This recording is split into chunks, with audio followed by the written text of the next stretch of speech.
हरे कृष्णा सर्वांना. रोजच्यासारखं morning walk झालं, त्यानंतर देवपूजा केली आणि दुपारी 3ला म्हणजे अचानक वातावरण बदललं. खूप वादळ वारा आणि पाऊस जोरात झाला, त्यामुळे लाईट गेली होती आणि उशिराने लाईट आली आणि आमचा श्री मागे लागलेला आईस्क्रीम पाहिजे म्हणून. आता व्हीप क्रीम तर काय नव्हती, मग म्हटलं काय करावं.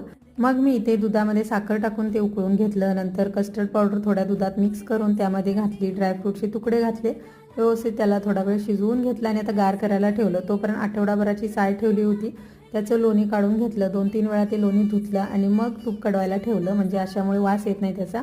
नंतर कस्टर्ड मिक्सरच्या भांड्यात घेतलं, त्यामध्ये दुधाची साय घातली. तुमच्याकडे जर व्हीप क्रीम असेल तर ती घाला, मग एकदम बाजारासारखं होतं.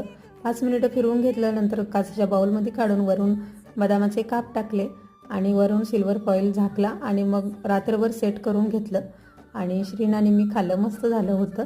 आणि रोज 10,000 पावलं चालायचं जे माझं चॅलेंज आहे ते शुक्रवारी पूर्ण झालं आहे. गुरुवारी पावसामुळे नाही झालं. कसा वाटला ब्लॉग नक्की